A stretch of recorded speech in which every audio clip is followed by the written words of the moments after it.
Welcome to the Regional Growth Committee. My name is Mayor Tammy Tran. It is Thursday, March 19th, 2026. It is 9:18 a.m. and we'll have introductions both around the table and then those attending online.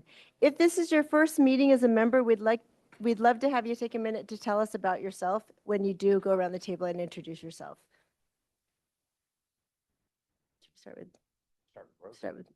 Okay, Rosie. Good morning, Rosie Hernandez. I'm part of the admin team at WFRC. Jordan Chandler, also part of the admin team at WFRC.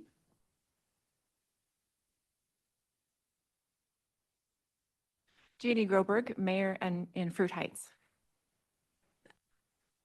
Yes, and Jeannie, you are a new member. Would you like to share anything about yourself? We're happy to have you. Sorry. Oh my gosh, my mind is a blank. Guys, I'm having a crazy morning of stuff happening in life. So can I delay that for another time? Yes, Please? I will say you're an incredible mayor scrambled up and here. friend, and yes, we love you. Thank you, Tammy. Former Fruit Heights City Council as well. Thank you so much. I'm Gaylyn Benyon, and I'm the mayor of Cottonwood Heights. I served in the legislature. I've lived in Kaysville Oh. and near Cottonwood, Fruit Heights. Kate Bradshaw. I serve as mayor of Bountiful. Prior to this role, I served on the city council for a number of years. When I'm not in meetings, I prefer to be mountain biking. Mountain biking. Mayor Bradshaw is also, all know this, but Mayor Bradshaw is also the current president of the Utah League of Cities and Towns. And we were on the flight together back from DC just yesterday. We were. I sprinted and made the flight. I was really excited about that, although I do have blisters from sprinting in dress shoes. I'm Andrea Pearson, part of the admin team at WFRC. Good morning. I'm Andrew Gruber. I'm executive director here at WFRC. Welcome. Happy to have all of you. Good morning. Hi, I'm Ted Knowlton. I'm the Deputy Director and Chief Planner here at WFRC, and I am also the Regional Growth Committee point of contact.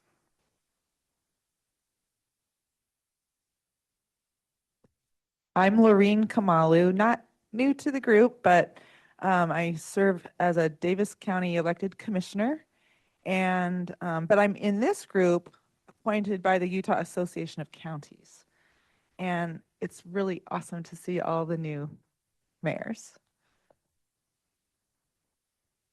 I'm Mick Sudbury, Mayor Magna, my first time ever. Good morning, Christy Overson, mayor of Taylorsville.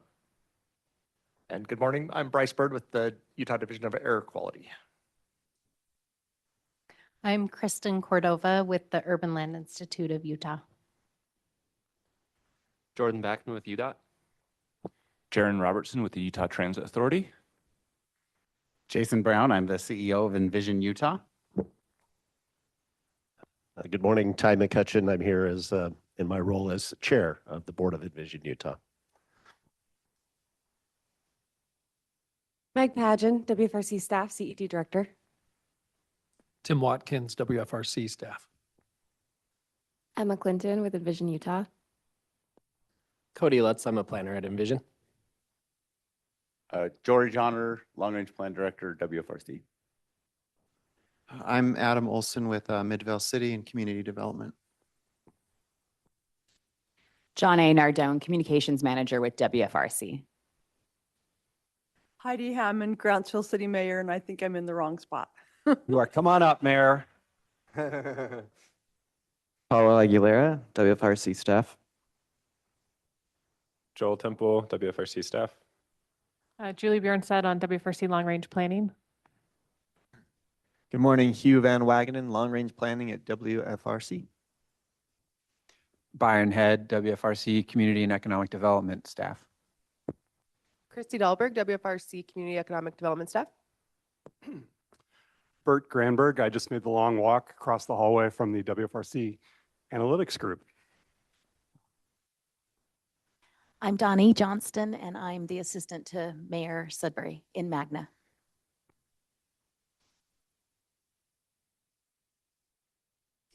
Sure. Hi, Kim Frost with Regents. I'm the air quality seat. Kim, you're a member. Come on up to the table. We do, of course.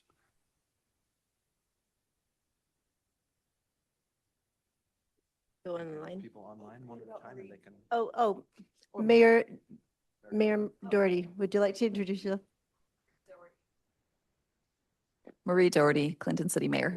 And you are a new member. Would you like to share anything about yourself? Oh, I am new, all right. You Late, new, all the things, yeah. Just happy to be here. That's excited to go. Fantastic. And Mayor Hammond, you are also new. Would you like to say something about yourself? Not using Good. mic? Yeah. Yes, I'm happy to be here. Thank you. And I'm sorry for being late, but Oh, no problem. Would you I like? found us and now next time I'll know right where to go. So It's tricky the first time. We regard it as an aptitude test to find your way in, and if you drove here to navigate parking. So far, you're doing great, everybody. Yes. All right, online. Do you want to call them out? One by No, one? I cannot see it. Andrea, I too? can't see it. Andrea, will you call them out? I don't have it for me. Okay, online today we have Reed Ewing, Commissioner Blaine Fackrell, Mayor Braden Mitchell, Mayor Is it- Lauren Palmer. Let's have Andrea, if it's okay, Mayor, let's have the folks introduce themselves. You want to go Professor Ewing and then Commissioner Fackrell next? Reed Ewing. I'm at the U in City and Metropolitan Planning. I'm Blaine Fackrell, Morgan County Commissioner. Been here a while. A while? A while. Yeah, Mayor- I don't know if I've been on this committee for a long time, but I've been working with WFRC for 5 years. You have indeed. Can I keep going? Mayor Palmer, Mayor Mitchell? Mayor Palmer out in Harriman. Mayor Mitchell from sunny Riverdale City. In his lab coat. Welcome. Yeah. I'm playing pharmacist today too. So Council members Stroud and Mayor Wood. Allison Stroud, Sandy City Council. Sheree Wood, Mayor of South Salt Lake. And Mayor Vanderwood. Mayor Rob Vanderwood of West Haven City. And welcome, Mayor Vanderwood. Would you like to share anything about yourself? It's your first meeting. I actually attended the last meeting, but it's been really interesting and fun to join and be involved with this group. So happy to be here. Well, thank you. And Madam Chair, I'll just note that we have several other folks attending, participating online, guests and members of the public as well. Okay. Okay, thank you. All right, thank you, everyone. We have, our first item is an action item on the minutes. Would someone like to make a motion to pass the minutes from January 15th, 2026? So moved. Thank you, Commissioner Kamaler. Do we have a second? Second. All right, we have a motion and a second. All in favor? Aye. Aye. Any opposed? Okay, none opposed. All right, thank you. We might have some public comment. Is anyone online or in the room interested in public comment? Okay, sounds great. We'll now hear an overview of the Regional Growth Committee roles and responsibilities, followed by a brief discussion of issues of interest that committee members would like to explore for future meetings. I'll turn the mic over to Ted Knowlton.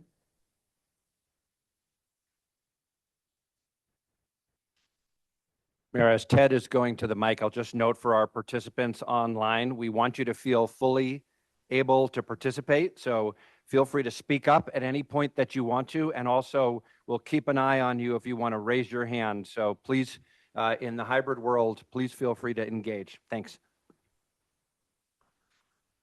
Okay, new chair Tran, thank you so much. And it's so great to welcome a lot of new members here today and to have kind of our first new member Regional Growth Committee. I'm really excited for this. As mentioned before, I'm the WFRC staff point of contact for the Regional Growth Committee. What I want to do is two things. One, just do a very short overview of some of the roles that RGC plays. And then second, listen to your thoughts and ideas of things you want to explore as members.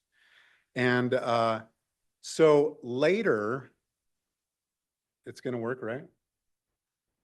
This is a test of patience, which I don't have any. At the end of my introductory slides, we'll ask you these 3 questions, and I'm giving them to you in advance so that your brain can start tickling.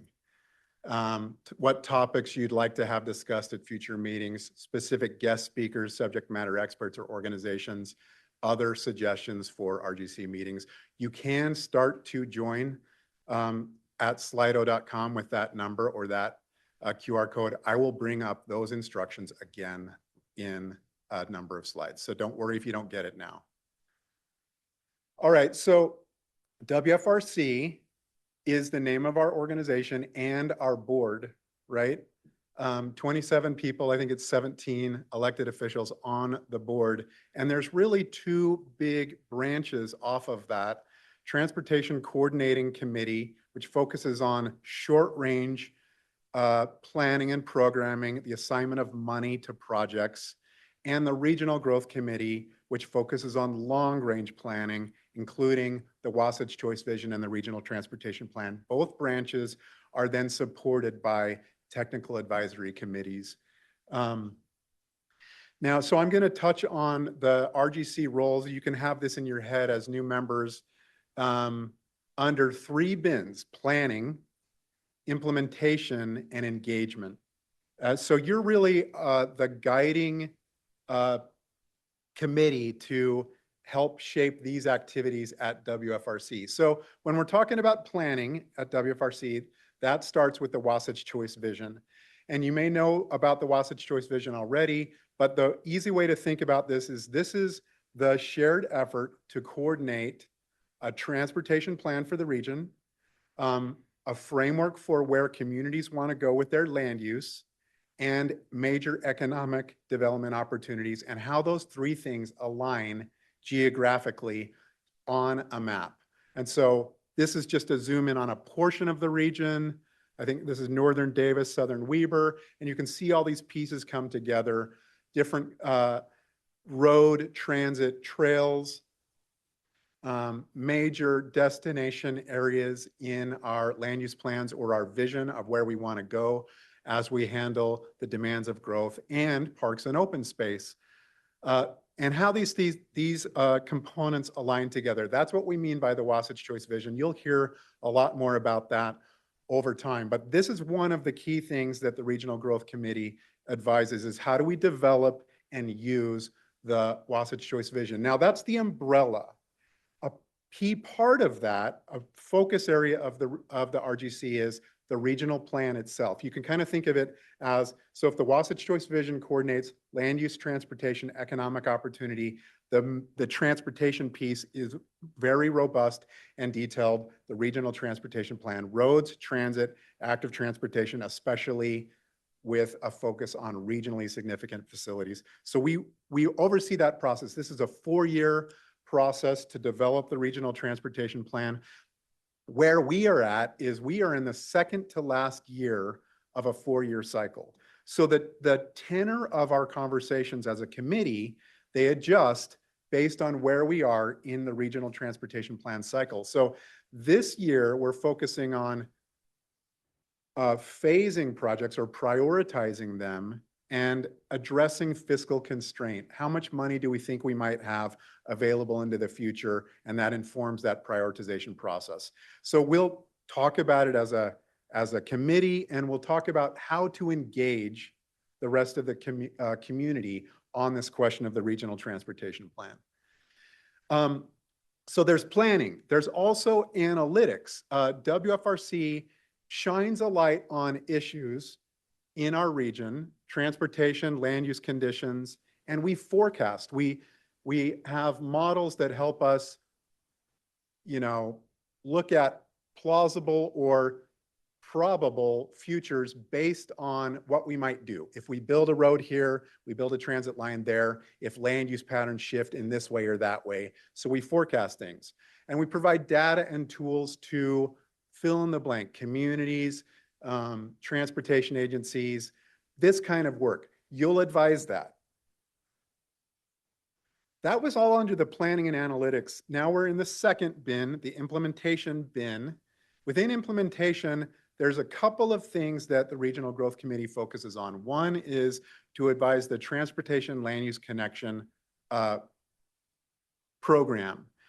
This is a planning and technical assistance program that helps local governments. You're going to hear about this. It's on the agenda today.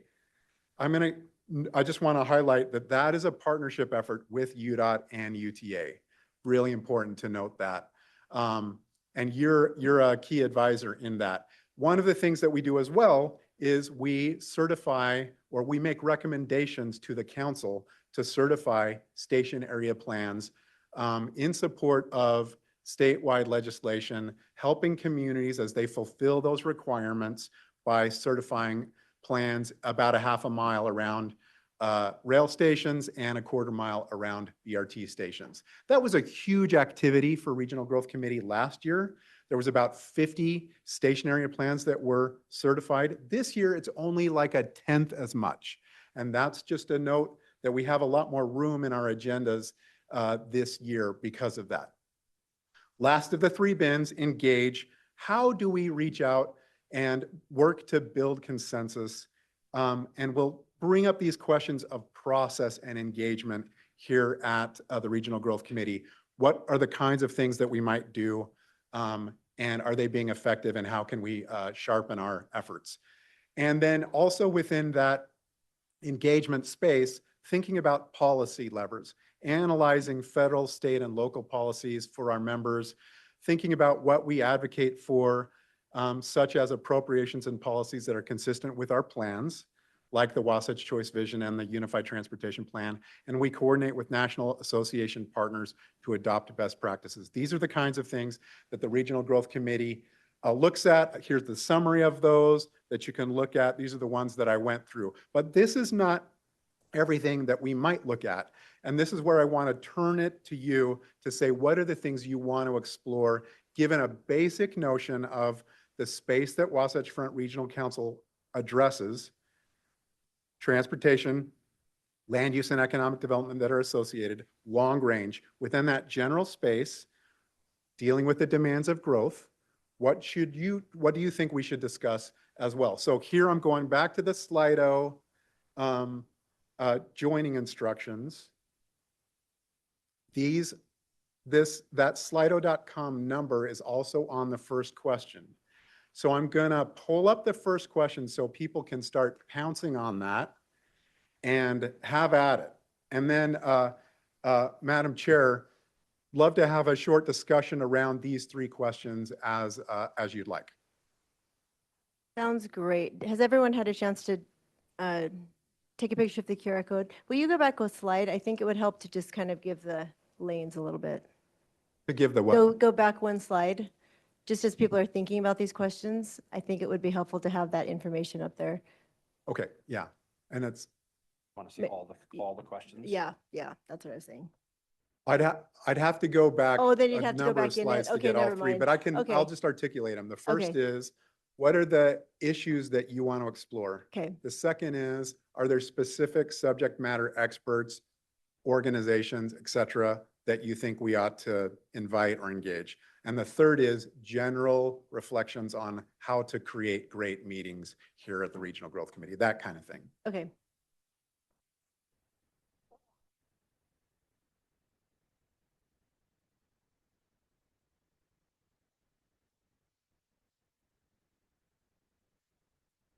Okay.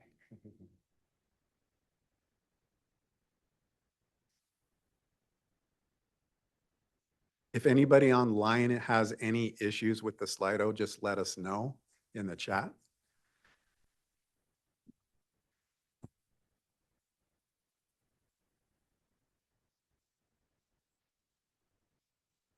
New UTA governance, how much housing is being developed around transit hubs? What does that development look like?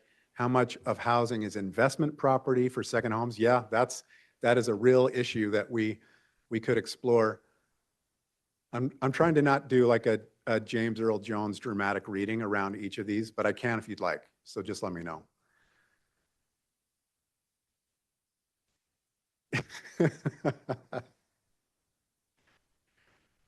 You could breathe heavily into the microphone if you wanted to.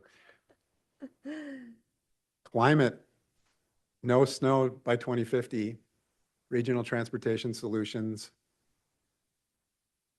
opportunities for small owner occupied housing such as condos or townhomes. Yeah. Ted, I think as I see these topics come up, I also look around the table and we have experts in some of these topics. Like there was one that passed by about air quality, growth and development. I'm looking at Kim and Bryce on that issue. There was a topic raised about the UTA governance changes. We'll be talking about that. Jaren's here from UTA. So there's a lot of folks that participate already on this committee that we can tap for their expertise as we look ahead here. Does anybody want to do any elaboration on an item that you've shared here?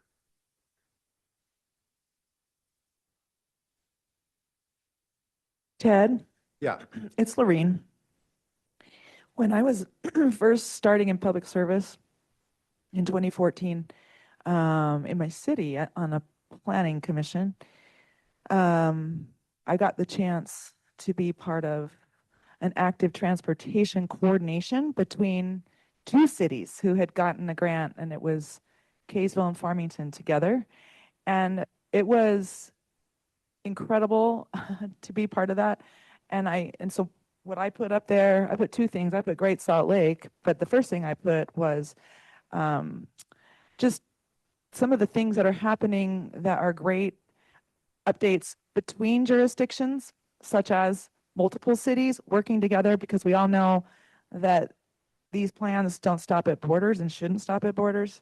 So just, I think it's inspiring, like when we heard last year from all of those reinvestment zone areas, or sorry, stationary plan. Yeah.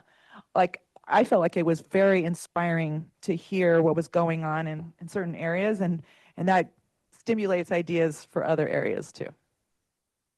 That's a great suggestion. Thank you. And we do have experts in the room about air quality, and we all know that that's an issue along with water. So just to be aware of, you know, what's appropriate for this group and the Great Salt Lake. Absolutely. Madam Chair, if it works okay, I'll go to the next question. Yeah, go ahead.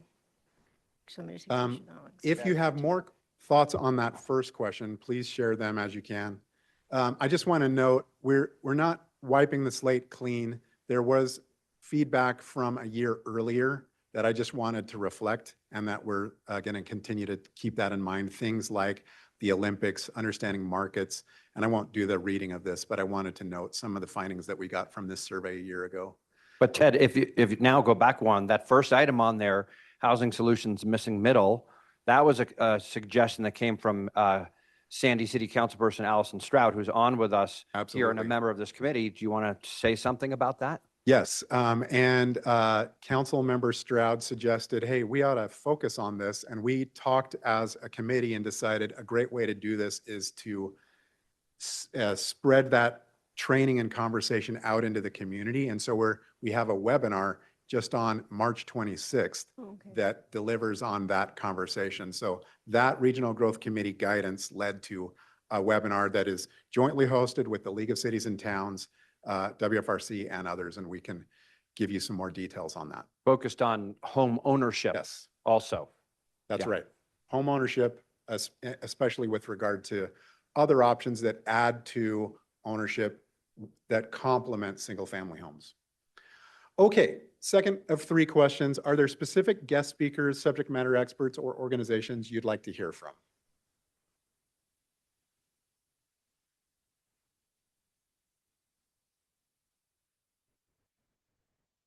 And for the sake of time, we may not discuss this one quite as long.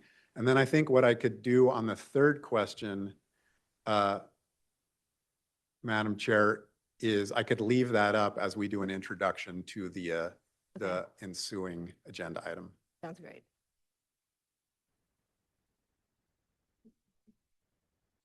Professor Reed Ewing, indeed. And if anybody would like to elaborate on some of the things that you're putting into this question for a few minutes, we could do that.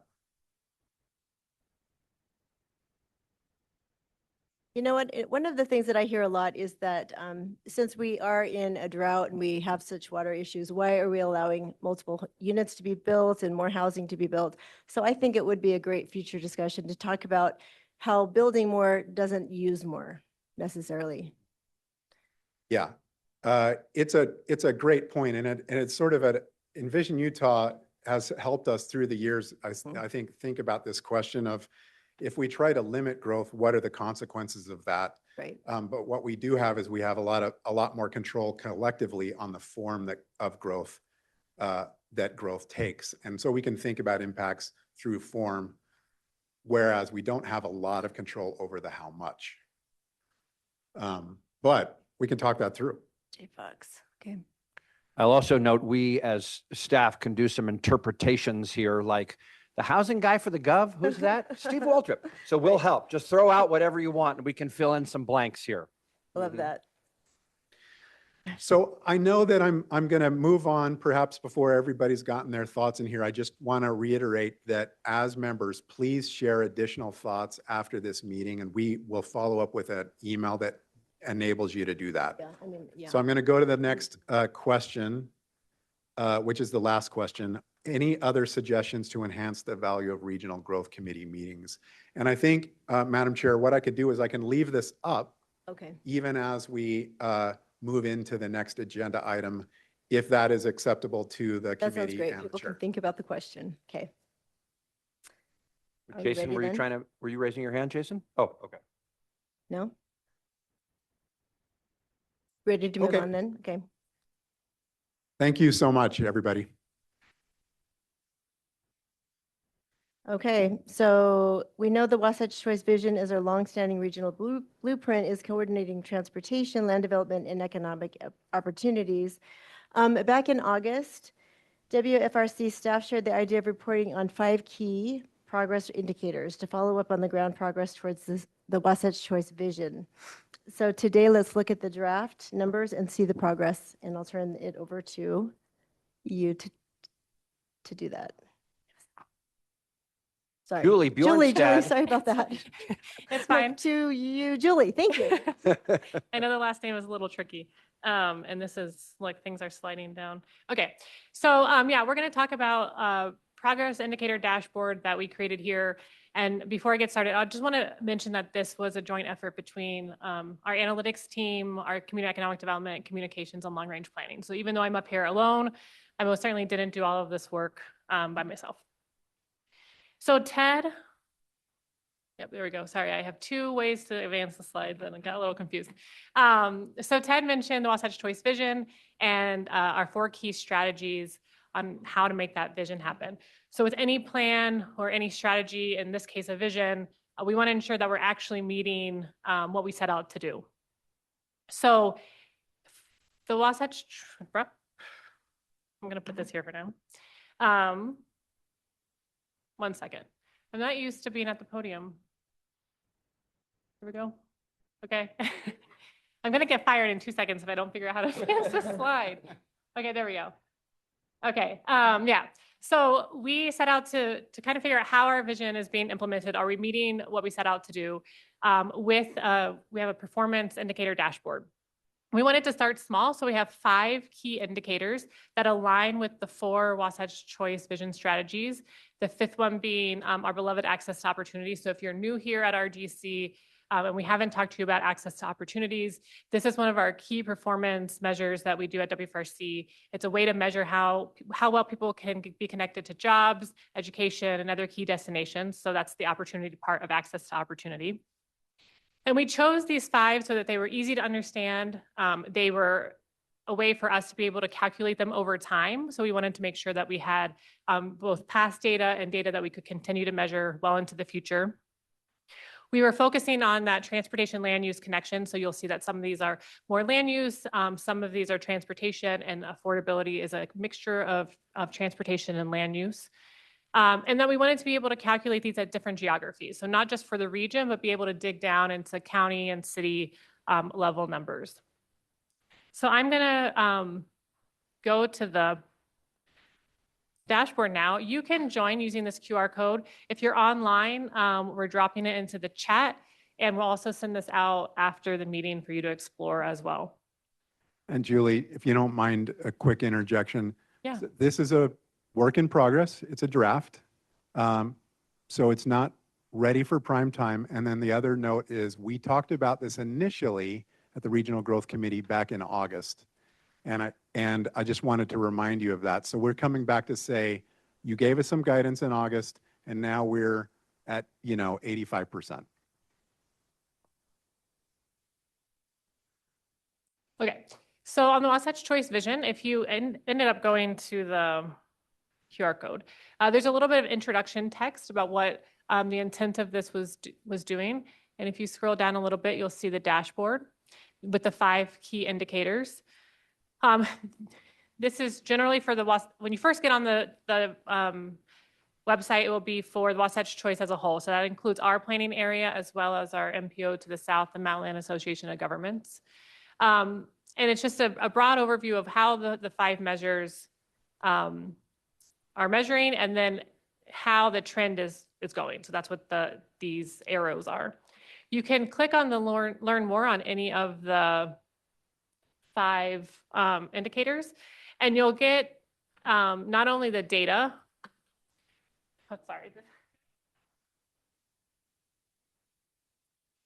but you'll also see that there's on the left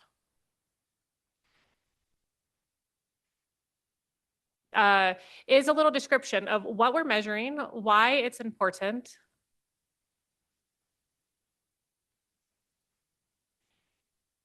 what are some solutions to improve this measure, how we're measuring it, so our methodology and our data sources, so anyone can kind of double check our work or dig deeper into the details. And then there are some resources at the bottom of this. So we're trying to give you sort of an overview of what the measure is and how we can improve the measure. For some of the indicators, so this is access opportunities, how many jobs we can get to in a typical commute. For some of the measures like this one, that's the strength of our centers. So we're measuring development within our Wasatch Choice Vision centers. You can see the total number. So this is the total number of households and jobs that are within a center. But here also you'll be able to scroll across and break that down into the number of households within the center and the number of jobs within the center. And likewise for... And Julie, can I do a quick add-on? Sorry for that. A quick add-on on the strength of our centers, in part because we have a lot of new members. Part of the reason why WFRC focuses on city and town centers is they have a significant transportation impact. They coordinate location-wise with major roads and major transit, and they tend to have a significant sort of a punching above their weight impact on transportation behavior. So that's part of the reason why we have a focus on city and town centers. Great. From a regional perspective. On households and transportation, you'll also see, so I just wanted to point this one out because often I feel like people think that you only want positive numbers up. So here we are showing that the total household and transportation costs that we see in our region is increasing over time. You can break that down into how that percentage that is being caused by the household cost, so rent, mortgage payment, and then the amount that's being on the transportation cost. You'll see that dip in 2020 when we were not driving as much, and our overall sort of gas purchases and other wear and tear on the vehicle dropped over time. I will also note one other thing. So let's go to transportation choices. So this is measuring the number of people who have transportation options, in particular with the choice of driving or using nearby frequent transit. So I want to say 2 things here. First is that I've been showing you the region numbers, but if you come back up to the geography, you can select, it's this breakdown by our MPO areas, by county, by these small areas that you've come to, if you've come to any of our workshops. These are the workshop areas, as well as individual cities. So I'll go down to Marriott Slaterville. When I get down to M, there we go. So on this measure, so we have 5 key performance indicators, and the intention here is that we will go in some more detail and provide some more insights in a secondary measures that we're developing now, and we'll update this progress indicators to have those secondary measures. The reason that this is important is because this transportation choices, which is measuring access to frequent transit, in some areas you'll see that there isn't any information. So in Marriott Slaterville, there's not frequent transit and there's not fixed guideway. But that doesn't mean that there's not other options for people in Marriott Slaterville to get around by transit, right? There might be all-day bus, there might be on-demand services, which are not being shown in this particular measure, but it does not mean that there's not other things. And so these broader, more detailed information will come in as a set of secondary measures. I just wanted to point that out as if you're going through this and you're like, oh, the data's not loading, or there's an error here. In some cases, it might just be that there's not that frequent transit that we're expecting in other areas, and that we're acknowledging that there's other types of transit that might be serving these areas, and we will have that as a secondary measure later on. The intention is to have these secondary measures for all of the key performance indicators, but we're starting small because this is a new initiative here at WFRC. I mentioned that we're at 85%. This is the kind of thing that before we launch, I would hope that, Marriott Slaterville goes to this and they see information about their transit access, not necessarily for frequent, but for other forms of transit. And so that it's still there. But we're looking for your feedback and guidance. And so as you consume this and explore it, and the questions you've got or suggestions, that's part of what we're hoping for today. Yeah, so I'll just put this up there. So that's my contact information and my little picture from the website. If you can't remember anyone's name or our emails on the new website, we have all of the staff, and it looks like this with the picture, our role, and our email. And I invite you, as you explore this after this meeting, give us your feedback. If you feel like we're missing something or something could be added that would make this more useful, there's other resources. We would love to hear about it as we're finalizing this and then doing those secondary indicators as well. Thank you, Julie. Does anyone have questions or thoughts right now as she sort of maybe engaged your brain a little bit as you're thinking about this? I'm sorry, can I get one more of the QR code up there? So yes, you can. Oh yeah, that's great. There you go. Mayor, can I interject? May I, Yes, please? thank you, Andrew. Julie, thank you so much. Trying to pull together data, there's so much data and there's so much information. What are the right things to look at to understand how well are we doing as a region? And so, Julie, will you go back to the slide that actually shows the numbers, the main dashboard? Oh, yeah, I'm not showing any. Yeah, you just have to click on that and go back to that. So let me just say two things quickly. First, when you work with WFRC, we spend a lot of time planning for the future, right? The Wasatch Choice Vision looks out to the future, to a desired state that we want, collectively, we want for our region and our individual communities. And that looks out to decades into the future. Now, it also says, what do we need to be doing now? What decisions do we make now to shape and have the future that we want? But it's really, really important not only to be casting your eyes to the future, but to be looking at how are we doing, right? Are we pointing in the right direction? What's actually happening in our region and in your individual communities? And I feel like these indicators address that critical question. How are things going? Are we heading in the right direction or not in the right direction? And so just for example, the transportation choices that Julie talked about at a top line regional number. So that 23.7% is what, Julie? The percentage of residents that have a choice of driving or using frequent nearby transit. Okay. So right now in the entirety of the Wasatch Front, the majority of, we assume that everybody has the ability to drive. That doesn't mean everybody has a car, but who also has the ability to access, as Julie said, frequent bus rapid transit or TRAX or front runner, easily from their home. And it's a little bit less than a quarter of our region's residents, but it's going up. And that over the last, from 2019, is that the time horizon? It has gone up some. Why does that happen? Well, we expand transit service. right? Mayor Overson, as we, as the BRT comes online, regionally that'll go up, and in your community it'll jump up significantly, right? We hope, right? And as Ted was noting before, as station area plans and development occurs around transit stations, that number also goes up. So it helps us to see if we want, the Wasatch Choice Vision has this, one of its core principles is, and strategies is, that our residents should have transportation choices. Are we going in the right direction? Are we improving that year by year by year? So this whole effort will help us to understand that. And then as Julie noted, not just regionally, but even individually down to a city level with the best data that we have, how are these things playing out for your individual communities? And we hope that this will help us understand what's at play in our region, but then also help us to shape decisions. If we do this strategy, if we do that strategy, if there's a bountiful Davis Salt Lake connector, enhanced transit, what impact will that have? If we do our development patterns in different ways, what impact will that have on these important measures? So that's what we're aiming at. Okay, and so the feedback that you're asking from us is whether or not we understand these indicators or whether or not they're working for our communities.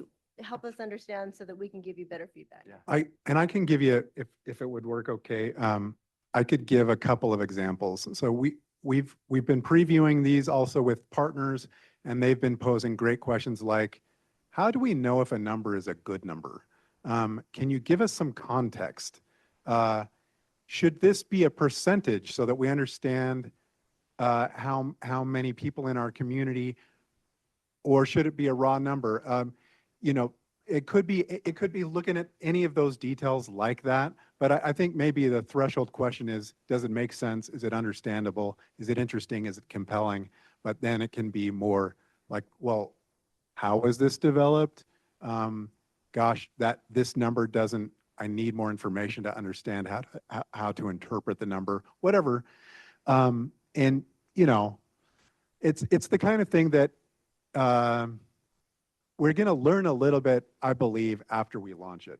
We'll launch it and we'll see how it's being utilized, and we'll be able to refine it a little bit over time. What we don't want to refine is the methodology so that we can sort of keep track of things longitudinally. Yes, go ahead. Sure, Mike. Kim, Mike. Oh, your mic's not on. Thank you. Thank you. Yeah, I guess I was just thinking the same thing, like what's the context of this? And would probably be very difficult to compare to other regions of our size and density, but like kind of some comparison of other regions that are similar to ours might be helpful for some context, at least to kind of pull out what are our values as far as transportation choices and how we're investing in those. I don't know. I was just trying to think of how do we create that context? Thank you. That's very helpful. Anyone else? Do we have anyone online or? I'm looking online for any comments. I'm not seeing any at the moment, but I will note that Weber County Commissioner Sharon Bolos joined us earlier, as did Mary Catherine Perry from the Salt Lake Chamber. So welcome, friends. Thank you. All right, thank you so much. Okay, community planning updates. This item covers a lot of ground that relates to planning in communities across the region. The Utah Housing Capacity Analysis. The first item looks at the new statewide housing analysis. The Governor's Office of Economic Development recently produced a statewide housing capacity constraints analysis with the help of Envision Utah to help local leaders and infrastructure providers plan for Utah's growth. I know representatives from both GOED. You can remember me? We don't have GOED. Oh, okay. So we have Envision Utah here, though. Right. Okay. So I'd first like to invite Ty McCutcheon and Jason Brown from Envision Utah. Thank you. All right. Thank you. Thank you to our chair for putting this on the agenda today. I'm happy to be here to talk about this. As was mentioned, Ty, our chair, is here to add some insight. We also have our great planning team, Cody Lutz and Emma Clinton, here. So when we come to some Q&A and discussion, all of us are fair game to jump in or to answer questions or have questions directed to us. I'm going to take a page out of some college journalism classes, and I'm going to start with a headline, and then I'm going to go back and give some context for this. So the headline of this analysis and this study is that over the next 30 years, we expect that we're going to need in the state 840,000 new homes in order to meet our demand. And when we look at the constraints that we have on the housing market, we are only going to be able to build about 600,000 of those based on the constraints as they stand today. In other words, we're going to come up short by about 235,000 homes. So there's the headline. Let me give you just a little bit of background on this. This is not the kind of analysis that can be done by just sitting in a room and staring at maps until you come up with the answer. We had a lot of partners who helped. As was mentioned, the Governor's Office of Economic Development now, I guess, oversaw this. This is an idea that came out of the governor's or the Commission for Economic Opportunity. The real question that we were trying to answer was, we know that we have a housing shortage. We've seen the data around the mismatch between new households per year and new housing units per year. It's expected to get worse. But do we actually have the capacity to build the housing that we need to meet demand? And at this point, I do want to give a moment to Ty. Ty was on the Economic Opportunities Commission along with Andrew and helped create the idea for this, which was eventually funded by the legislature and passed through GOEO, and we were able to bid on the project and get it. But Ty, do you want to add any insights into the impetus for this? Sure. It's good to be with you today. This all started because, and this, I'm a poster child for don't complain to the wrong person because you'll get tasked with work. I was at breakfast with the then speaker, and I was grousing about how we don't have enough infrastructure in the right places to attract the types of businesses the state really wants to draw. That was sort of my point. And I used the example of the TSMC chip plant down in Phoenix. And I said, why did they pick Phoenix for that chip plant? And I said, well, they had a big loop freeway going through like 50,000 acres of desert. And that was why the chip plant went there. I mean, there were other reasons, but that was a big one. And next thing I know, I got a call from somebody and said, you've been appointed to this work group of the UEOC that's going to think about growth and infrastructure. And I said, oh, great. So out of that, we really thought hard about where are we going to put all of this growth? And do we actually have enough infrastructure to support it? That was my sort of starting point question, and it grew out of this breakfast conversation. And so Andrew will remember as we were conceptualizing how this might work, it's not an easy thing to forecast not only the growth for the entire state, but sort of where it's going to go. And so we went back to the beginnings of the original quality growth strategies that were kind of put forward and agreed upon in large measure by residents of then predominantly the Wasatch Front back in the mid-late 90s. The original quality growth strategy that Envision Utah put forward. You remember the little surveys in the newspaper and Governor Levitt saying, fill out the survey. Well, that was what drove that first vision for our region. And it was updated again in 2014. But we said if we were to take the buckets, and Jason's going to talk a lot about these buckets, but if we were to take the buckets that sort of drive how land can be developed and used, we have transit nodes, BRT, light rail, heavy rail, so forth. We have infill, places in our cities where there's some or a good deal of infrastructure already, and we could add some units. And then there's the greenfield. And so the thought was if we took a demand model, which we've done an amazing job, and WFRC is, I think, one of the best in the country at this, which is pulling in all of the inputs from the local jurisdictions and aggregating them into a plan that we can then use to drive statewide planning for infrastructure, primarily transportation in this context. But what if we spread the peanut butter, so to speak, across all these acres and then started to cut off the pieces of the bread that don't really exist topographically, because of infrastructure constraints, because we run out of those acres to spread the peanut butter over, how many units are we going to end up with? And so now we know. I'll let Jason go into the details of it, but that was really the motivation behind doing the work. And it was very unique in that we married not just the land plans that exist and the great planning work, but with what the market will do with all that. And so the nexus of those two things to me is what's really unique and transformational about what this is teaching us and where we go with it. So Thank you, Ty. Okay, so yeah, I'll give you a little bit of the details of this process. So we did start with creating that structural demand model. And to create that, we looked at where are market trends going and how do those interplay with our demographic forecasts. Oh, I should also mention, we used for the modeling work a really reputable national partner, RCL Co.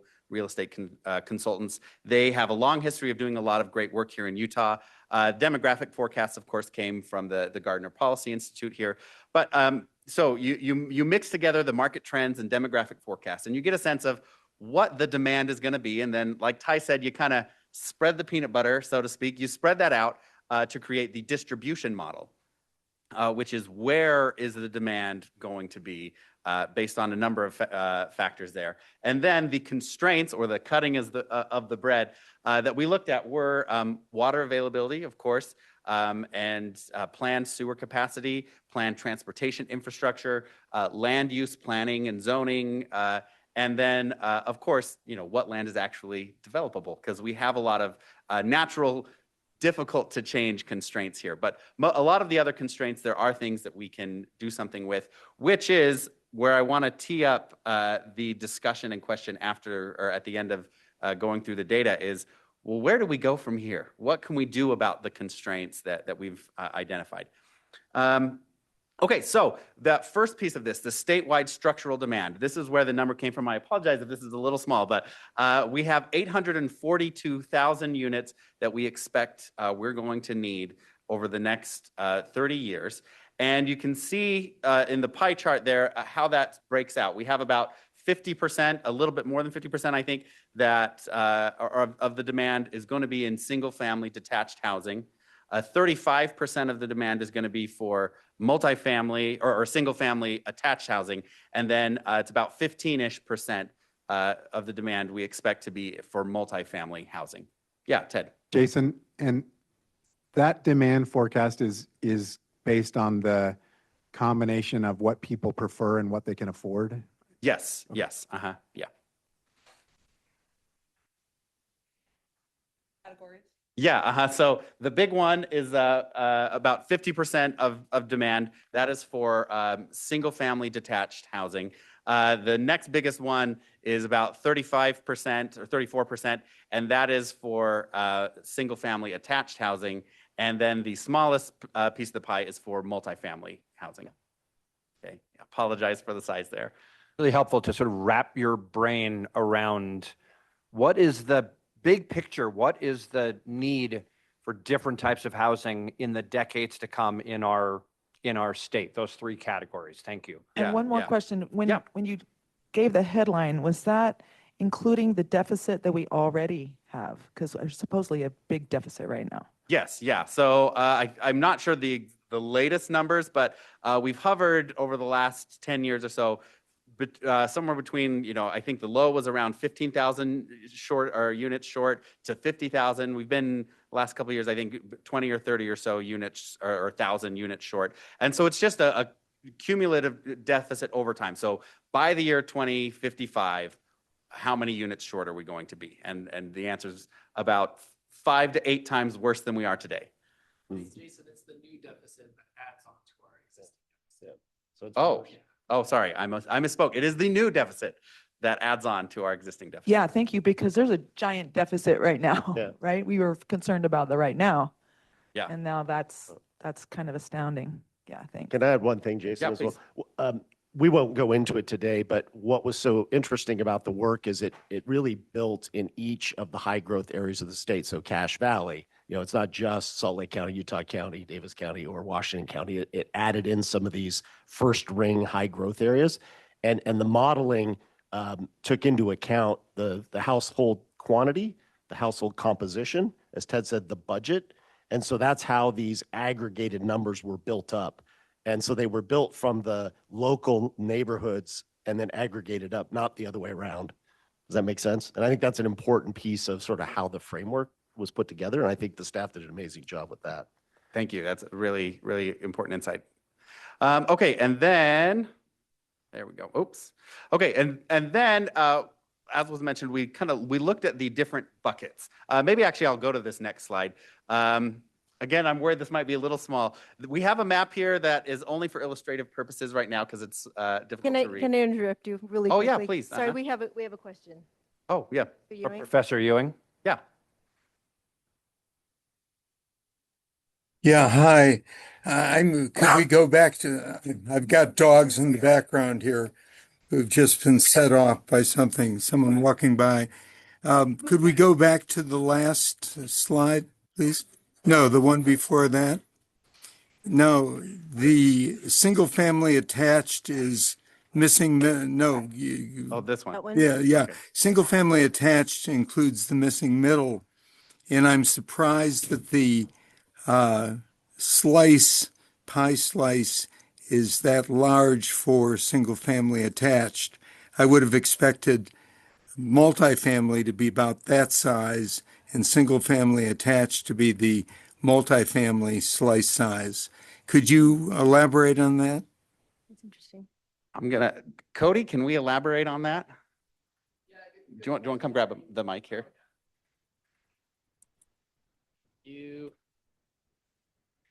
Good question, Reed. Yeah, you're right. Our current trends are more multifamily than single family attached. But as we looked at the demographics moving forward, we see a lot of households aging into like key household formation stages, but families are a lot smaller. So there's an increasing demand for those kind of small family type products, but people are kind of like aging out of their primary multifamily years, basically. Great, thank you. Thank you. Okay, so we looked at where housing could go based on several different market types. We originally looked at 6, and then you'll see that we landed on about 3 of real importance here. So the 6 market types are greenfield development areas or greenfield markets where we currently vacant land where we don't have housing. Infill markets, and that's obviously within our existing communities, cities, and towns. We looked at transit adjacent markets and within a certain distance of our transit stops. And for transit, we were looking specifically at rail and BRT. And then we also considered priority seasonal areas, which is where we have a lot of non-primary residents. We looked at excluded seasonal areas, which are also lots of non-primary residents, and then commercial industrial areas. And what we found is those bottom 3, the seasonal and commercial industrial, they're not going to play a significant role here. We don't expect a ton of change in those areas, I guess. So the main buckets, going back here, that we looked at were these 3: greenfield, transit adjacent, and infill. Those are the main buckets that will receive or can receive the housing demand that we have. Jason, Yeah. while you're on that, Councilmember Stroud asked a question. Is there a percentage of each of those groups that's estimated to be rental properties versus owner occupied? Ooh, that is a good question. I'm going to defer to the planning team again. Do we have details on that one? Emma's looking that up. Do we need to come back to that one?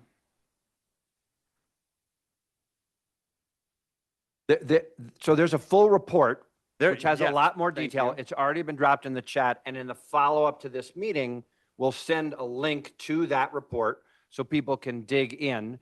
And yes, the question of rental versus owner occupied is a critical question. We already hit on that in this meeting. So thank you, council member, for asking that question. And we'll make sure that we see what's in the report about that.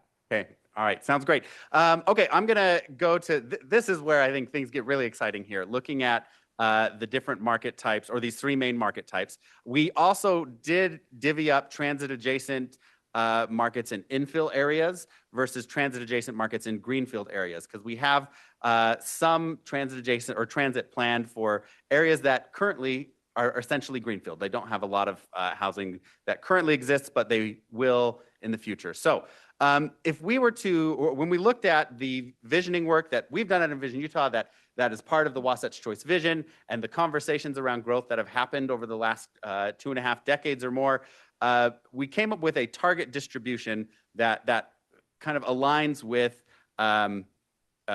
what opportunities we also have available. And so if we were to try and meet what we expect demand to be, we are going to see about 50% of our new housing units land in greenfield areas. Oh, I should say these numbers are only for the Wasatch Front.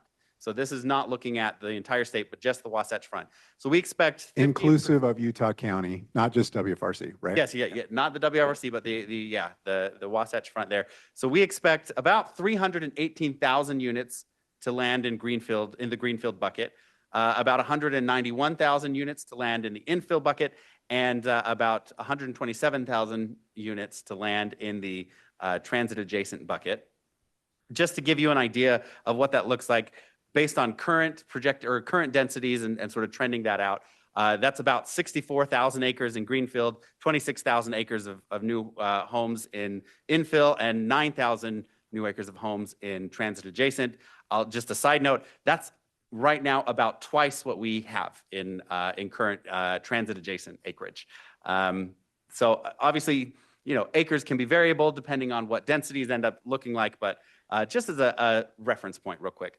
Okay, now let's look at the constraints. When we look at our Greenfield areas, the constraints on housing, or the biggest constraints on housing, are perhaps not surprisingly water, but then also infrastructure and planning and zoning. And I want to put just a little bit of commentary on the infrastructure piece. When we think about 318,000 units, we are talking about a scale of housing that needs to be developed over the next 30 years that is not going to really be handled by building roads out to small 200, 500 unit developments, one little neighborhood at a time. This is a lot of housing that is going to have to be built, and to serve that housing, we're going to need some pretty massive infrastructure, probably more infrastructure.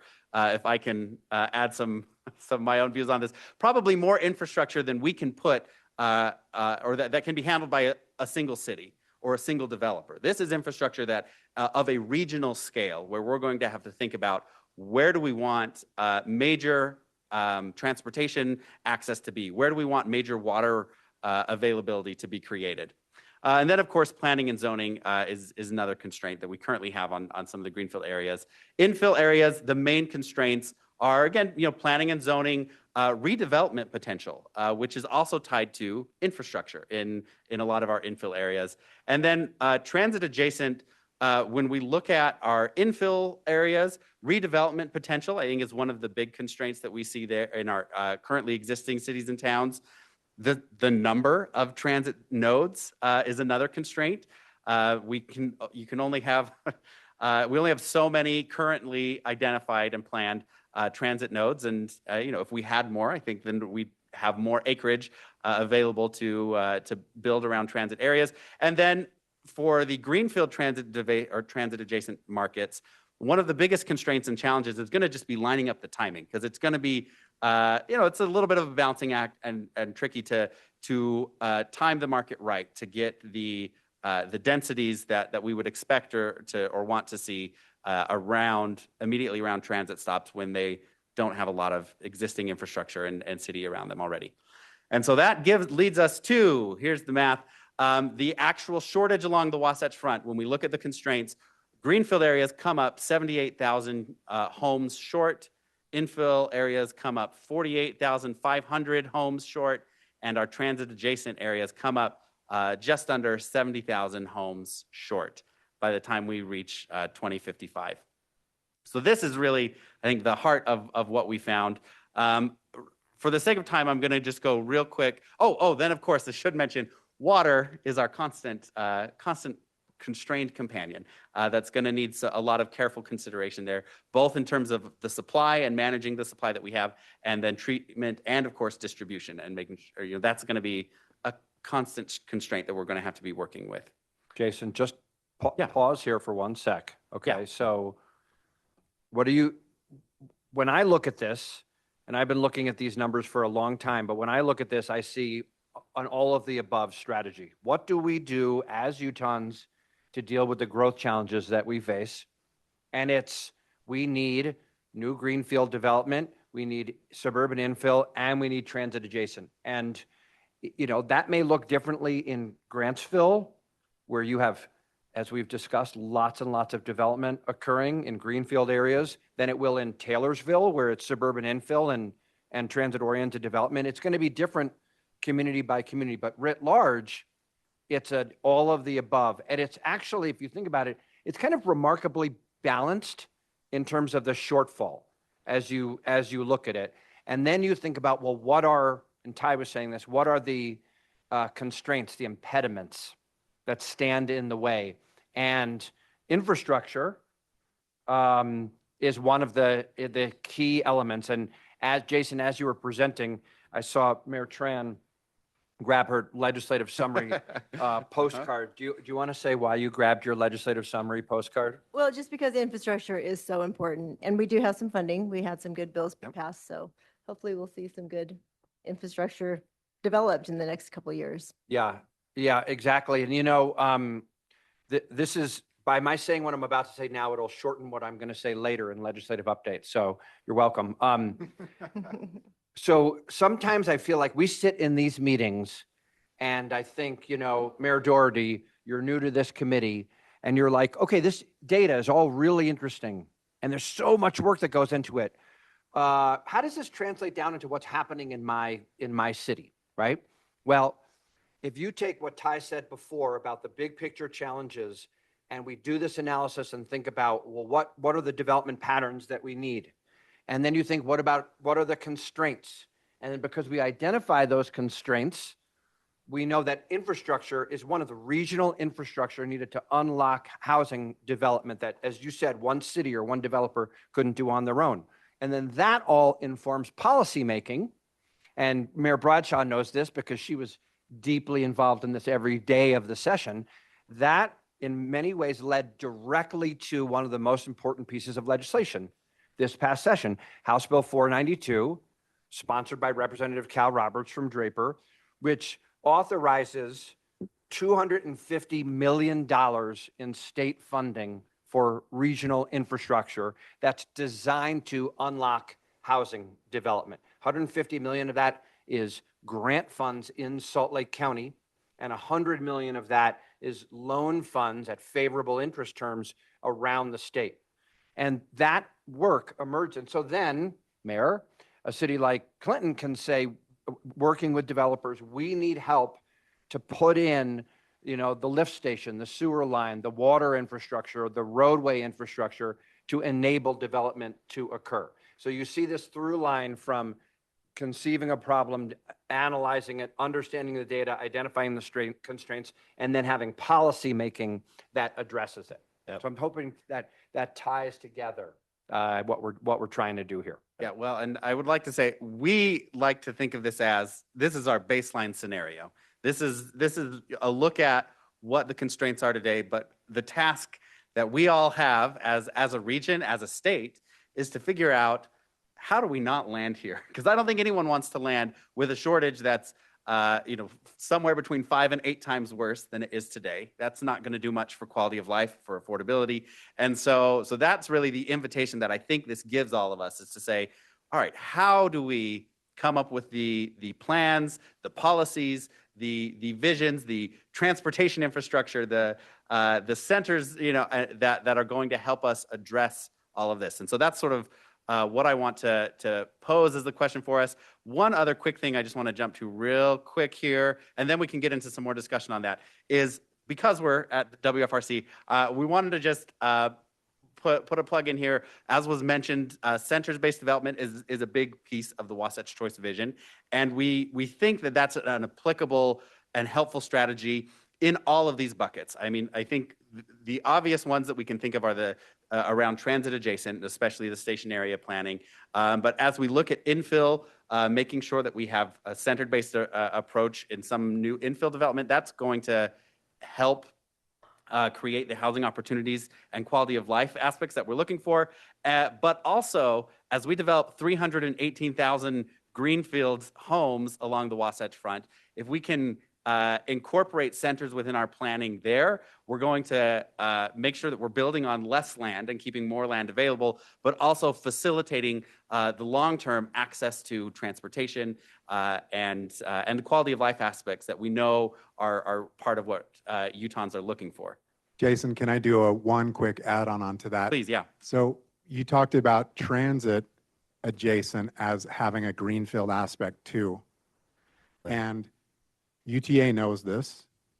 and we all know this, it's part of the Wasatch Choice Challenge, is if we want more transit, we have to have the development that has people close enough to stations that they want to get on board, and that then the funders of transit in turn say, that's a good bet for us to build that transit line. And so Greenfield Centers is part of creating more stations in Greenfield areas. I just wanted to make that connection. Yep. Yeah. In our last minute or two, I want to suggest that the next set of questions that this provokes is along the lines of where Andrew and Ted have just gone. So if we say, okay, we need to deliver this many 100,000 homes or this many tens of thousands homes in the Greenfield, well, roll back 30 years and think about Salt Lake County and think about the opportunity that existed in the southwest corner of Salt Lake County. And the state made significant investments to build out the Bangerter Highway and the Mountain View Corridor.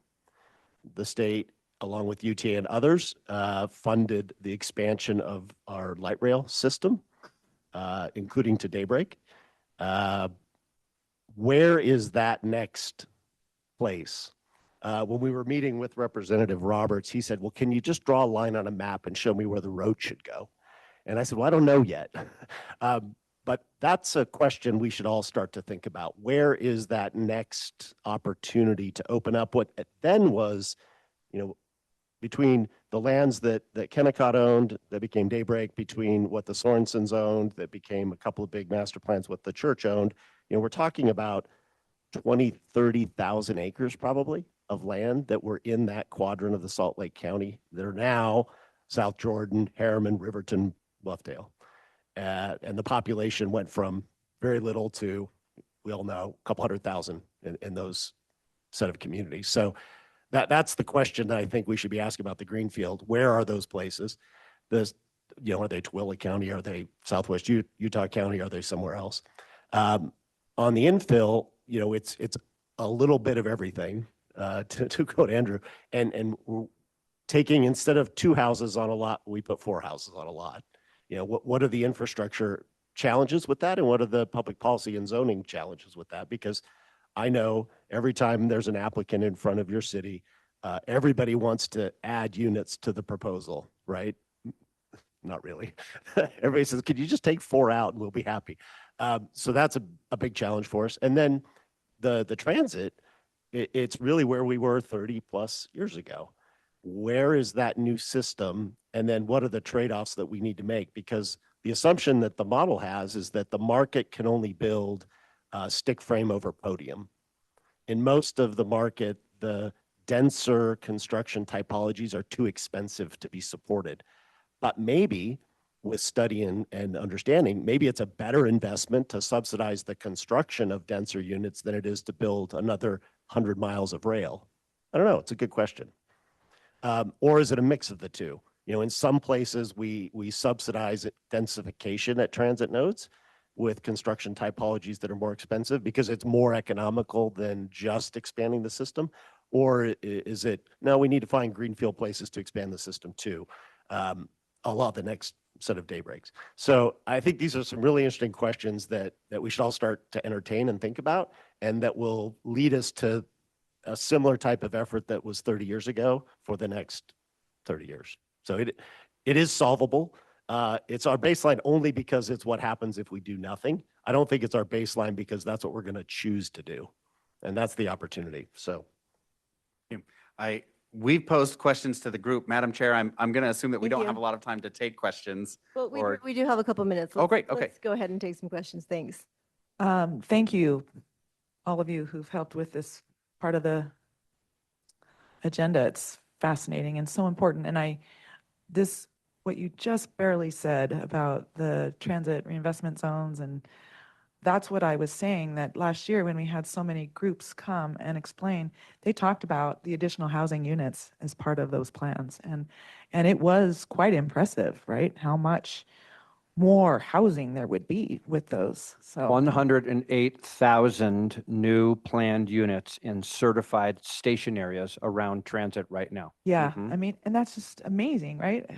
For so many reasons.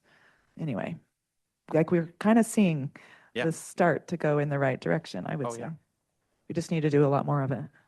And that's so encouraging because I think the station area plan as a collaborative effort with local jurisdiction has been a great success. And we got to a point of consensus that said, yeah, we can do a lot of density in these locations, and most jurisdictions were comfortable with that idea. Now, there was some prodding, of course, but it was not a cram down in the sense of you just have to meet a minimum threshold zoning across your whole city. It was, and so I think the question that it gets me considering is, well, what's the corollary for infill writ large? And what is the sort of collaborative consensus solution for that? I don't know, but we did it with the transit station area plans. And so could we do it again? So one of the questions I have is, like when you said put 4 houses on a lot, one of the biggest problems that we have out in Magna is we have no parking. And the Little Valley Gateway, where the new high school is, where we had that incident 2 weeks ago where that 14-year-old girl got killed up there. We're continuing to write lots of parking tickets up there. So I'm not too well liked up in that area.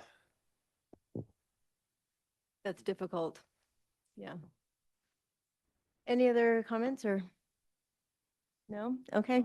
All right. Thank you so much. That was interesting. You've given us a Thank lot you. of good information. And happy to chat afterwards or sit down with any of your cities or you know, and talk to you about this more. Thank you. Okay. Thank you so much. Do you have anything? Okay. Professor Ewing popped his hand up again. Oh, okay. Professor Ewing. Yeah, thank you.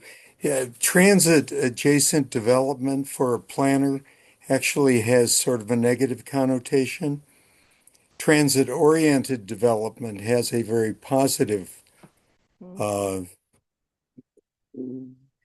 kind of reputation among planners. You can have development near transit that doesn't, in essence, generate transit demand. One example is Station Park, where it's adjacent to a front runner station, but it's not oriented that way. Is that something we are wrestling with now? Yeah, compare that to Fireclay, where the transit station and the multifamily housing is together and one complements the other. Could someone comment on that?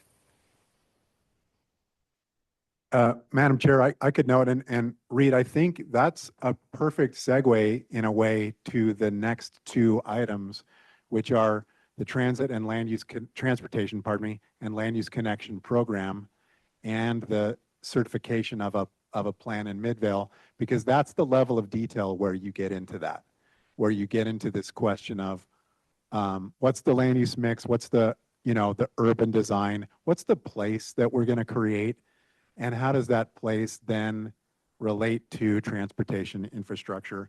I don't think it's as much in the regional analysis side or in the Wasatch Choice map side, but these 2 things are linked. And so if you'll allow it, I think it's a really great tee up actually into the next agenda item. Sure. Okay. Thank you. Thank you. All right. Yes, the next agenda item is Transportation and Land Use Connection Program 2026 awarded projects. So part of what RGC does is help guide the WFRC's local technical assistance efforts. Once a year, we announce the communities and projects that will receive transportation and land use connection (TLC) technical assistance help. So I'll turn to Meg now to present this for us, the Community and Economic Development Director for WFRC. Thank you, Meg. Thank you, Mayor. The March meeting is an exciting one for the Community and Economic Development team every year because we get to show you all of these new wonderful projects that we'll be working with your communities, your staff to get done over the next year or 2. So these are our Transportation and Land Use Connection Program Awards for 2026. A little reminder for some and maybe new information for others about what is the Transportation and Land Use Connection. Ted talked about our various planning technical assistance activities. This is kind of our core program. So this is a program that cities apply to annually. cities all over our region. That includes our Association of Governments area and our MPO area. So all of the cities that are part of the Wasatch Front Regional Council are eligible. Projects can always are some connection between land use and transportation. Some have an eye toward economic development, and they always meet some subset of these four goals. So the goals of TLC are to maximize the value of investment in public infrastructure, enhance access to opportunities, increase travel options to optimize mobility, and to create communities with opportunities to live, work, and play. And so this is what we're helping your communities with, right? Read to your comment, you know, it's one thing to say we want this many units around our transit station.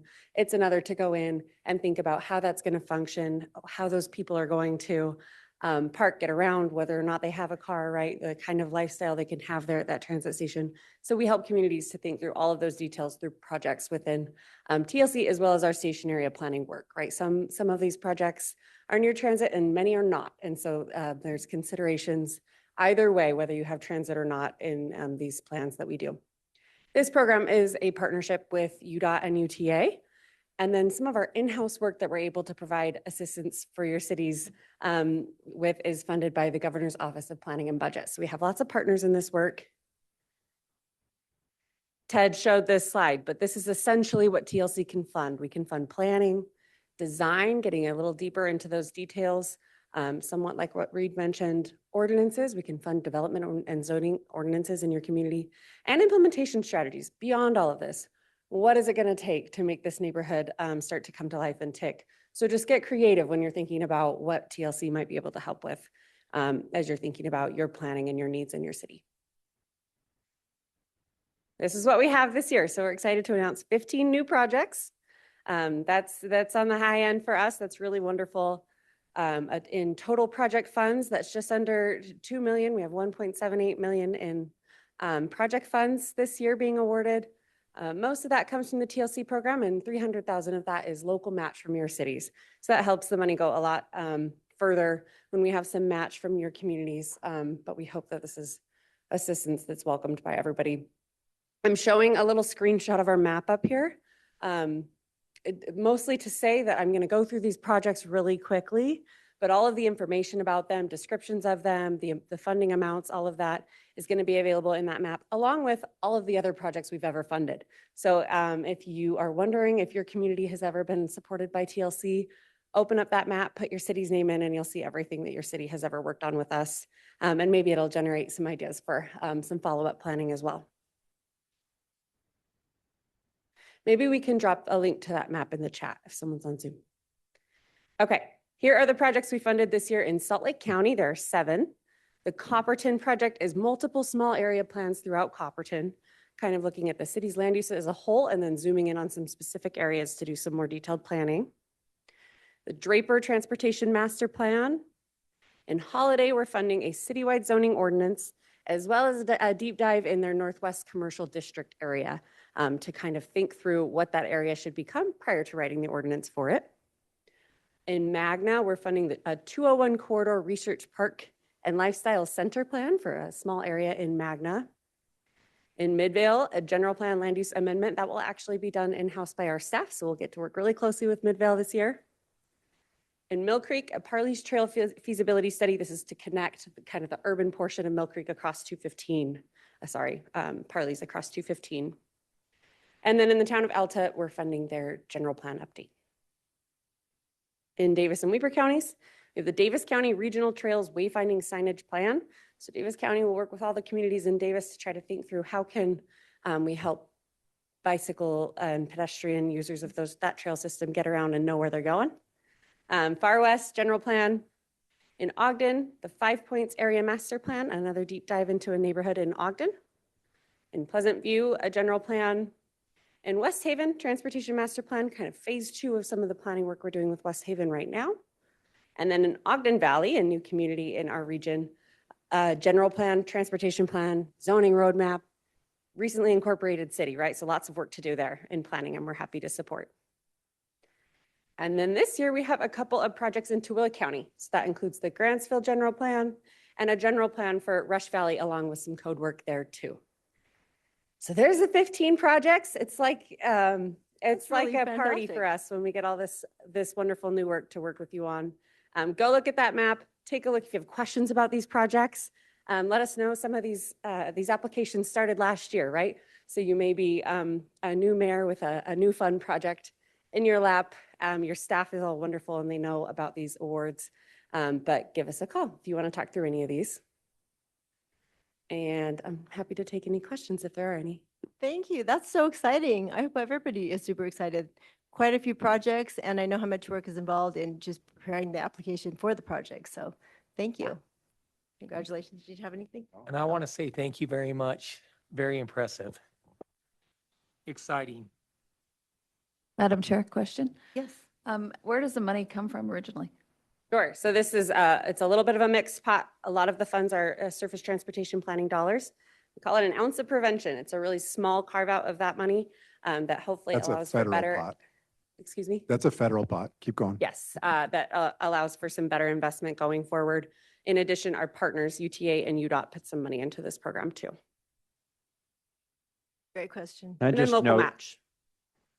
Sorry, there's local match money in each project.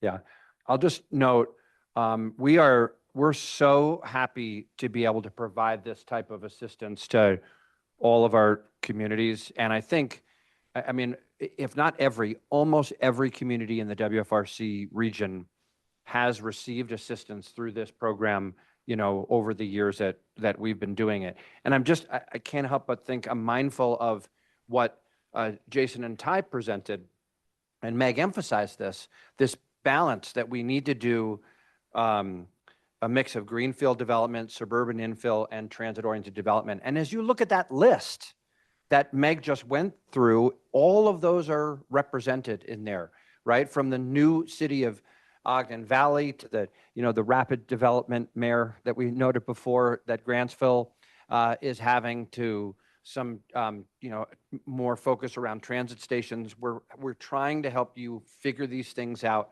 And the last thing I'll say is that in none of this work do Meg and Byron and the team and the consultants that we engage, we never come in and say, here's what you should do. We are not trying to tell you how to develop in your communities, right? Mayor, you know Magna better than any of us. And so you identify the challenges that you're facing, and we want to help you with resources and technical assistance to figure out the best path forward. And we're just thrilled to be able to do it.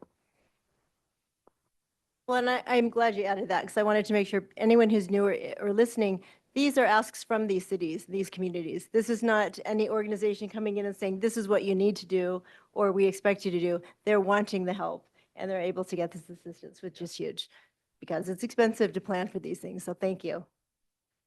Okay. Thank you. Thank you, Meg. All right, stationary plan certification of Midville, Fashion Place West. We'll now consider certification of a request for the station area in Midville in accordance with the Station Area Planning Program. We have the Development Director, Adam Olson from Midville here, but I'm going to first turn to Byron, head with WFRC, to introduce this item. Thanks, Byron. Great. Thank you, Mayor. Good morning, everyone. I apologize, my slide's a little sparse today. The last couple of times it's been a laundry list of cities, and today we only have one. But yeah, station area planning. You're all likely familiar with this. It's been around for a few years now, but for the benefit of our newer members, I'll provide a brief summary of what the requirements are. These are for the areas that are a half mile around a rail station or a quarter mile around a BRT station that need to create a planning document that addresses housing, access to opportunities, transportation options, and environmental conditions.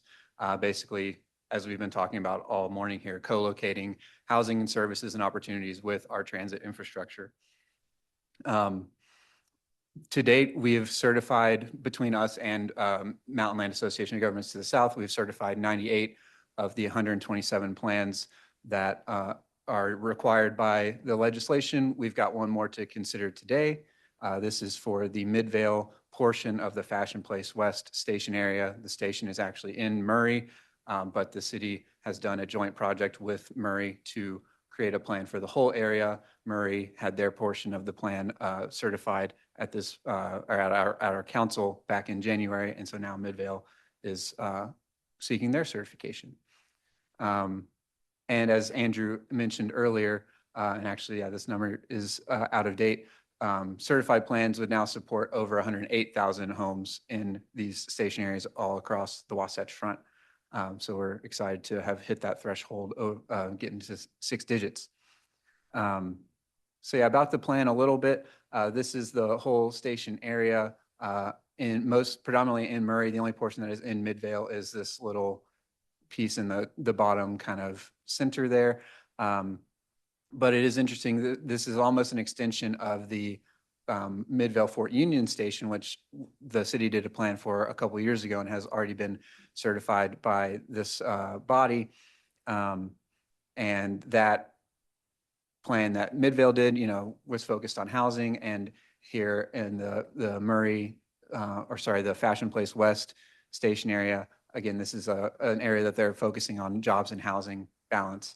And then also the city is finishing up a Porter Rockwell Trail alignment extension alignment study. And so this plan will also accommodate whatever that eventual alignment will be to bring the trail up from Sandy presumably along the tracks line. So that's all I have. Adam is here if you would like to come up and provide a comment or two about the planning process and the outcomes. Thank you for having me here. I just wanted to say on behalf of Midvale, our mayor and council, thank you to WFRC for all of the support that we've received through the years. We really appreciate working with you and look forward to working with you even more in the future. So that said, our council has been very supportive of these station area plans. We also partnered with West Jordan City a few years ago for the Bingham Junction station. That station and the historic Gardner station kind of overlap. And so we partnered with West Jordan to do a study for both of those. We also have the Fort Union station, which is on the screen here. And then we also have our Center Street station, which is a little further south. That overlaps a little with the Fort Union, and then the small portion of the Fashion Place West. One of the things that our council has done since we've approved or adopted these station area plans is we've gone through and we've amended our zoning to provide incentives for development within these transit adjacent areas, if you will. One of the major things the council did was they did designate some areas that rather than have a cap of density, they basically raised the cap on that to say that the density that you can have there is basically what it can support. We've also lowered some parking requirements. So between basically having an almost unlimited density, if you will, and lower parking requirements, we're hoping that development is spurred in these areas, and especially in the Center Street area, we've had some interest as of late. And so I just want to say that the station area plans, we feel, are doing what they're intended to do. They are spurring those discussions. The council is very supportive of density within these areas, and we're looking forward to what we hope is the first development to occur in the station just south of this Fort Union one at Center Street. So again, thank you. Thank you. Thanks, Adam. All right, so we have a suggested motion for the committee here, basically recommending certification of this to the council, which will meet next week. The staff has reviewed the plan and consulted with UTA and are supportive of certification. So I'll now turn it back to the chair for any discussion. Okay, thank you. Would someone like to make a motion to approve this or to recommend this? Okay, thank you, Mayor. Do we have a second? I'll second. Okay, thank you. All in favor? Aye. Any opposed? Okay, thank you. That will be recommended to the board. Appreciate your presentation on that. All right. Andrew, legislative update. Mayor, I'm thinking that in the interest of time, I won't do a full legislative update. Mayor Oberson is upset about that. Let me make just a few brief comments. A lot happened. More bills introduced this past session than any previous year. Former Representative Bennion knows that. Maybe you were glad to not be part of that. But somebody once a long time ago said, you don't judge a legislature or a legislative session by what's introduced, you judge it by what's passed. And I think a lot of positive things happened this session, and put another way, a lot of potentially problematic things did not pass. Okay. And I'm looking at Mayor Bradshaw, and I'm going to put her on the spot and turn to her in just a moment here. There were notable pieces of legislation in transportation, in housing, in economic development. We at WFRC have provided a lot of information to you. We will send that out to you again in the follow-up to this meeting.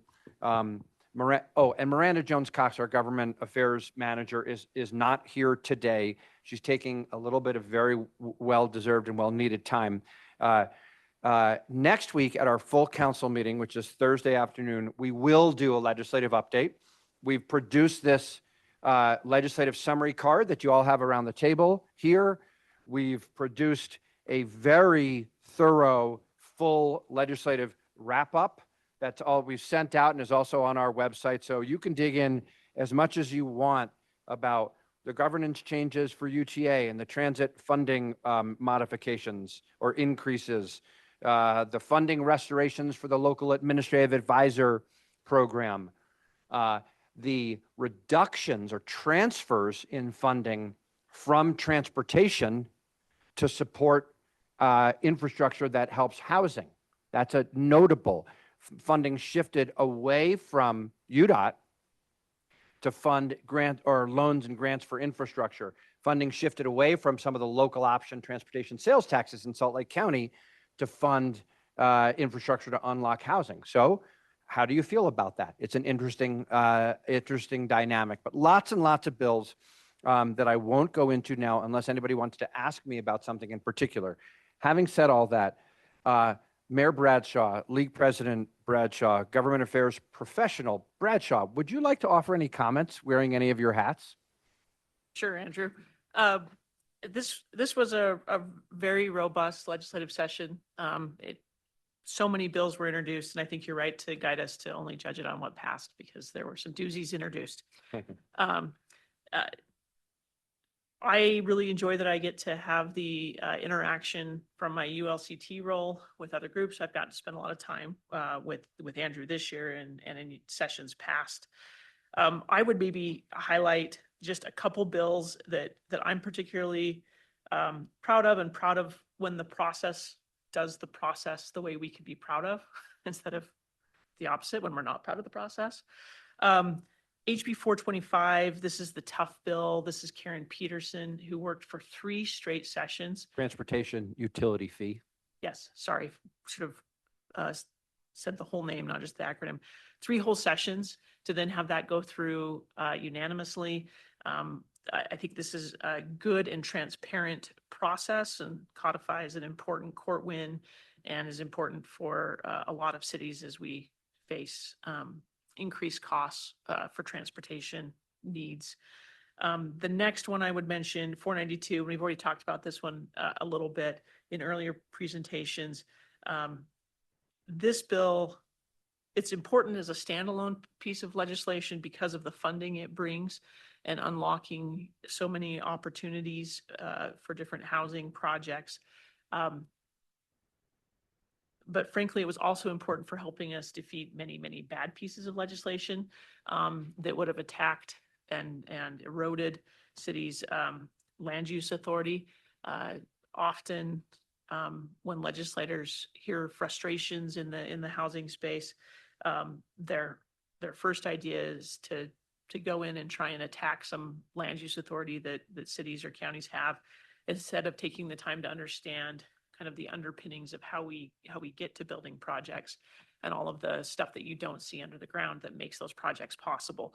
So the work that Representative Roberts was willing to do on this bill, thanks to having served on a city council and swinging big for this money, and then the partnership from many different groups, this group along with the league helped us then hold that up as what advances great housing and infrastructure policy. while knocking down some of the really bad ideas. And then the last one would probably just be SB 242, that's Senator Harper. And this is the, sorry, that may not be the one I wanted, the UTA one. No, it was 242, 197. I think that one is going, UTA 3.0 is going to be an interesting animal that I look forward to understanding more and ensuring that it's working with all of us to do these important connections. So those are three bills from just a number of different bills that I thought were particularly important and really took a lot of dedicated groups working together to advance all the way through the gauntlet that is the 45-day Utah session. Mayor, thank you. Mayor, do you want to add anything about the session? I just You want to spent add a lot of time there. Well, just my appreciation. It takes, I had no idea how involved these bills are and how many people it takes. Your weekly meetings and updates were so helpful. I super appreciate Kate and the ULC team. They're fantastic. The engagement from the mayors for the LPC meetings and the city council members. I mean, it just takes everybody to make everything happen. So I'm very grateful for that. So thank you. Mayor, quick one. I had the pleasure of attending the Urban Land Institute's legislative summary meeting earlier this week. And partly I just want everybody to know that this group is predominantly local government and sort of transportation agency, but we do have some private sector and nonprofit people around the table. And I just wanted to note Kristen and her role with the Urban Land Institute. And, love having you here. And it's an interesting sort of different story you get when you hear from different groups, and wanted to just highlight that aspect about our committee. And to that, agreed. And to that point, we partner a lot with the private sector, not least of which the Salt Lake or Utah Chamber of Commerce is really involved up at the Capitol, and of course the counties and the Utah Association of Counties. So it takes a real team. Mayor, let me take 1 minute to look at what's happening in Washington, D.C. Yes. Okay, Great. when it comes to transportation related issues, I'm tempted to say there's a lot happening and there's also not very much happening at the same time. What I mean by that is that federal transportation policy and funding is developed through what's called a Surface Transportation Authorization Bill, and that happens roughly every 5 years. The current bill, the Infrastructure Investment and Jobs Act, expires this year, September 30th of 2026. I was just in DC for the last few days, not for the National League of Cities conference, but for the Association of Metropolitan Planning Organizations Policy Committee, and spent time on the Hill, et cetera. And here's the short story. There's a lot of work happening on the next reauthorization bill, but it is less likely to actually happen this year by the time of the expiration than we might have thought earlier, than are the intentions of Congress. It's more likely the can will be kicked down the road. There'll be a temporary extension, which means the policy and funding levels would stay in place as we look ahead. There's so much to say there, but I'm just going to say we all, WFRC, all of our transportation partners, the cities and the counties, we come together as Utahns, identify shared principles for federal transportation policy and funding, and then policy priorities. And we do, it's actually fair to say that Utah is known around the nation for being a model of collaboration. We have Utah's Unified Transportation Plan, and also the fact that we work together to develop shared principles for what we want. And our delegation, so well placed, they're involved in the key committees, and they are so appreciative of the way that we do this, that we work together. We don't bring them something that another Utah stakeholder says, wait, we don't like that. We all row in the same direction. Last thing I'll say, I do have one really cool thing to report to you. One of the things that came out of the Infrastructure Investment and Jobs Act is lots and lots of grant programs, discretionary grant programs. And those of you that pay attention to these things will know that many grants that were awarded in previous years, but had not actually moved forward yet. Like they make the awards and then there's an extended process for entering into contracts, grant agreements, et cetera. When the presidential administration turned over, USDOT said, time out. We're pausing on many of those grants to review them. Some got canceled. An $87 million grant for reconnecting under the expressway in St. George, reconnecting communities, actually got canceled.